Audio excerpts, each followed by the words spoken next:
MSN football ടോക്സിലേക്ക് അവർക്കും സ്വാഗതം.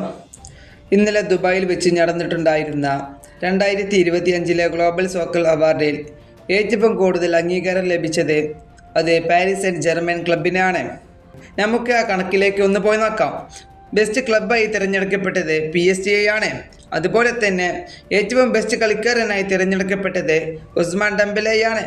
അതുപോലെ തന്നെ ബെസ്റ്റ് മിഡ്ഫീൽഡറായി തിരഞ്ഞെടുക്കപ്പെട്ടത് വിറ്റിന്നയാണ്. അതുപോലെ തന്നെ എമർജിംഗ് പ്ലെയറായി തിരഞ്ഞെടുക്കപ്പെട്ടത് ഡെസീറെ ഡുവിനെയാണ്. ഏറ്റവും ബെസ്റ്റ് പരിശീലകനായി തിരഞ്ഞെടുക്കപ്പെട്ടത് ലൂയിസ് എൻറിക്കിനെയാണ്. അതുപോലെ തന്നെ ബെസ്റ്റ് പ്രസിഡൻ്റായി തിരഞ്ഞെടുക്കപ്പെട്ടത് നാസർ അൽ ഖലീഫിനെയാണ്.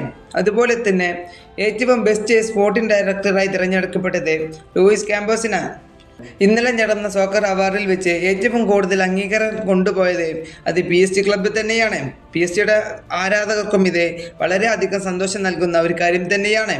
ഈ വീഡിയോ ഇവിടെ അവസാനിപ്പിക്കുന്നു. ഫുട്ബോൾ ലോകത്തെ കൂടുതൽ വിശേഷങ്ങളുമായി അടുത്ത വീഡിയോയിൽ വീണ്ടും കാണാം.